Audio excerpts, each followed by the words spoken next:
London, October the 5th, 1926. A laboratory sits in South Kensington. Inside, some of the most careful men in England are watching a young girl from Romania. They are watching her hands. They are watching her face. They have been told what happens to her, yet they do not believe it. And then she cries out. Marks are rising on her skin, on her arms, on her face, deep, curved, in rows, marks like teeth. Everyone in that room was watching her, and every one of them swore they all saw the same thing. No one saw her make them herself. That girl's name was Eleonore Zugun, and for 2 years, some of the best scientific minds in Europe watched as something fed on her, and none of them could agree what it was. So everything you're about to see comes from official record. Harry Price's own papers, the countess's logbook, the court case that tried to end it. And I'll warn you now, the explanation that's probably the truth is worse than the one you're afraid of. This is the case of the devil named Drau. Talpa, a farming village in the north region of Romania. In 1925, a girl named Eleonore Zugun is 11 years old. Her mother is dead. Her father works the land. The people who met her said she was a clever girl. She could read, she could write, she liked to draw, and in many ways she was very much younger than her own age. She loved simple toys, she loved games, and she loved sweets. And one day in February, walking to her grandmother's house, Eleanor found money lying in the road. An old woman walking behind her saw her pick it up and told her to throw it back down, because everyone knew in the village that that money on the road belonged to the devil. Eleanor didn't throw it down. She was 11 years old. So she walks to the shop and she spent it. She spent it on candy and ate every piece of it herself. When her grandmother found out, she had told the girl what she had done. That money belonged to the devil, and the devil was in the sweets. The record states the old woman's words almost exactly. You have swallowed the devil, and he will never leave you. In Romanian, the villagers had one word for the thing she'd swallowed. Not a demon, not a ghost, a name. Drau. It simply means the devil. And before you ask, this is years before Hollywood, before Bela Lugosi, before the word even meant vampires. In Talpa, in 1925, Drau was not a movie. Everyone knew Drau. Drau was a fact. So 3 days after Eleanor comes home, stones began hitting the house. Stones flew through the windows. Small objects, cups, tools, and a jug of water, the family said would move on their own. They would jump, fly through the air, not at night either, in broad daylight and in front of other people. So her father does what any man in Talpa would do at the time. He sends for a priest. And it doesn't stop. So the priest and the family decide to send her away to a monastery at Gorove. The monastery has holy ground, holy men. The record states that the haunting continued inside the monastery. So they sent her somewhere else. And this is where the story takes a turn, because where they sent this 11-year-old girl next is more disturbing than you're thinking. She was placed in a mental asylum for observation. She wasn't ill. She was a frightened little kid. And the crazy part, in that building, surrounded by doctors and medical professionals, it continues on. So far, a village, a church, a monastery, and an asylum. And everyone kept treating this like a haunted place they could pick her up and take her out of. It took them a year to understand the thing that every horror movie now knows in its bones. It was never the house, And whatever it wasn't in the walls. It was in her. So in the spring of 1925, a newspaper printed her story. And far away in Vienna, someone reads it. Someone who wanted to get closer to this thing. A countess. Countess Zoe Wotzelko-Soretsky, an aristocrat who happened to speak Romanian. She was obsessed with the unexplained. In 1926, she did something nobody else had and offered to take Eleanor in. So she brings her to Vienna, gives her a room, an education, and starts writing down everything and recording every incident. Date, time, witnesses, for months. And by the end of this, her logbook holds a number that is still quoted in the research literature a century later. 3,060 incidents. 3,060 logged events. And before you dismiss the Countess as a true believer in counting shadows, independent witnesses actually corroborate 884 of them.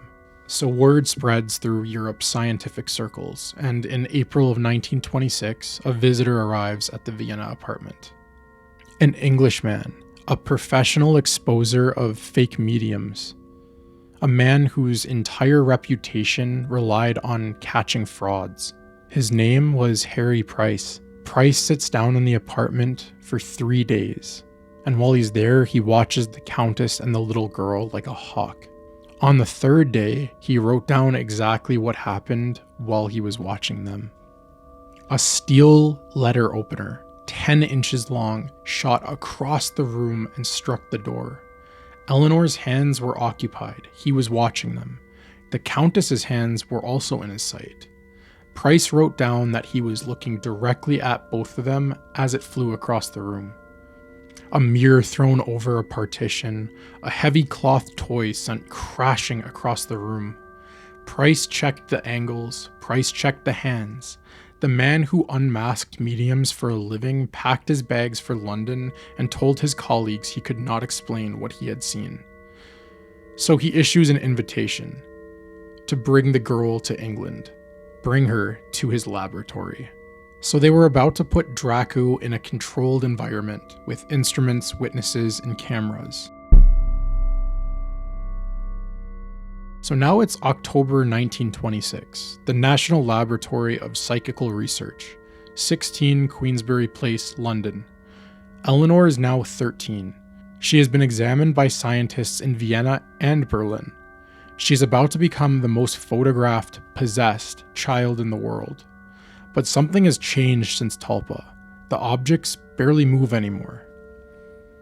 Because at some point in Vienna, the record can't say exactly when, Drau stopped throwing things and instead started biting. In front of Price, in front of visiting scientists, and in front of, on one occasion, a room that included a decorated British officer, Eleanor would cry out and marks would arise on her skin. Scratches, punctures like needles, again and again and again. Curved rows of indentations that every witness described the exact same. Bite marks on her arms, on her chest, on her face.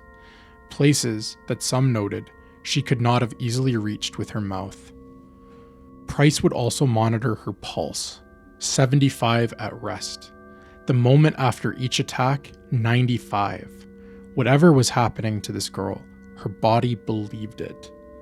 They continued to test her. One doctor covered her skin in grease paint. The logic was, if she was scratching herself, the paint would streak. Marks would rise with the paint pushed aside, as if it was coming from underneath. Witnesses swore her nails were kept short, and on the wet bite marks, investigators found what they described as saliva. And when it was analyzed, the record states the microorganisms in it did not match her own. It did not match her own. So on October the 5th, the marks came while multiple observers watched her under agreed conditions.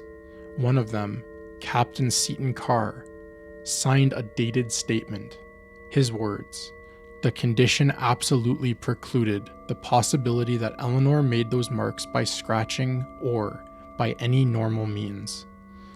The British press loses its mind. Photographs, cartoons, headlines about the devil girl of Romania, a 13-year-old far from home being bitten by something no one could see, had become entertainment for the rest of the world. And that's when a man in Munich decided to end the show. Dr. Hans Rosenbusch did not believe in Drau. In Munich in 1927, he and a professional stage conjurer named Otto Diehl sat with Eleanor and the countess for 5 hours, and afterwards, they published their verdict. Fraud. Their claim, it was the countess, that while every time she was smoothing the girl's hair or straightening her collar, she was actually scratching her, that every mark followed a touch. Others went further. Eleanor had a documented condition, dermographism, skin so sensitive that light pressure raises welts minutes later. Right on her arm with a fingernail, and the arm raises a welt. And here's what an honest telling has to include. Harry Price himself, the man who couldn't explain the letter opener, did not believe that the devil was biting Eleonore Zugun. Price's conclusion was that the terror itself made the marks. A village had told the little girl for years that the devil was inside of her. He called it her Drau complex. Remove the belief, he said, and the marks would stop. In Price's version, there is no monster in this story, except the one the village put inside of a child's mind. And honestly, that version might be the darkest one yet. But before you file this one away and mark it as solved, the countess actually sued Rosenbusch, and his exposure never survived scrutiny. Later researchers went back through his own sessions and found them ambiguous.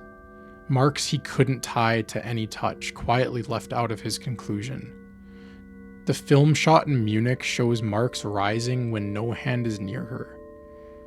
Dermographism explains welts, but it does not explain rows of tooth-shaped indentations. And no version of fraud theory, not one, explains Harry Price's experience in that apartment in Vienna when he saw the object fly across the room with the women's hands in plain sight. So every explanation covers half of the case. Not one explanation covers all of it. And then, in 1927, the case does something that no investigator, no skeptic, and no priest predicts. It ends. On the 14th of February 1927, Eleonore Zugun's childhood quietly ended, the same way it does for every girl. She turned 14 and grew up. And Drau, the thing that had followed her through a village, a monastery, an asylum, and 2 of the great cities in Europe, the thing that had survived priests and doctors and scientists, simply ends. There was no exorcism. There was no cure or unmasking. The marks just faded. The objects started staying where they were put. And the last incident in the Countess's logbook is dated June the 17th, 1927. And after that, nothing, ever again. Eleanor trained as a hairdresser. She went home to Romania. She married, ran her own shop, lived a long, ordinary, unhaunted life into the 1990s. And when researchers find her decades later, she remembered all of it. And she never changed the events or took any of it back. So Eleanor gets a happy ending. I keep going back to one detail from Talpa. After it started, Eleanor began leaving food out at night. Nuts, cakes, chocolate, sweets for Drau to keep him fed. Because in her understanding, this whole thing happened the day she ate something that belonged to him. The last recorded incident was June the 17th, 1927, and she was never bitten again. So maybe it was a countess's fingernails. Maybe it was a condition of the skin and a young mind doing exactly what an entire village had trained it to do. The scientists that were actually in that room with her, they couldn't agree. So I'm not going to sit here and pretend that I know either. So leave me a comment on what you guys think. Hit the like and subscribe to show some support. And as always, I'll be posting a video every Wednesday. and I look forward to seeing you guys there. Thanks and signing off.